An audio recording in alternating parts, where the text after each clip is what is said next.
Here's 3 things you should know about blades to get the best results for your custom cut graphics. The 45-degree blade is an all-purpose or general blade for use on 2 to 3 mil thick adhesive-backed substrates. Because of the increased horizontal footprint of the blade, the 45-degree can be a more efficient and longer-lasting blade option.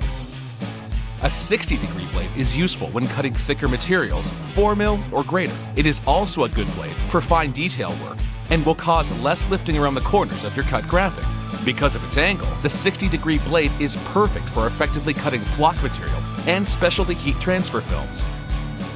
Changing to a blade with a different angle typically means changing the offset as well. The offset determines the blade's turning radius and corner compensation from the cutting carriage. A blade with a higher offset will handle thicker or laminated substrates better. The correct offset will ensure you get the cleanest, sharpest corner cuts around your graphics, giving you the most professional results.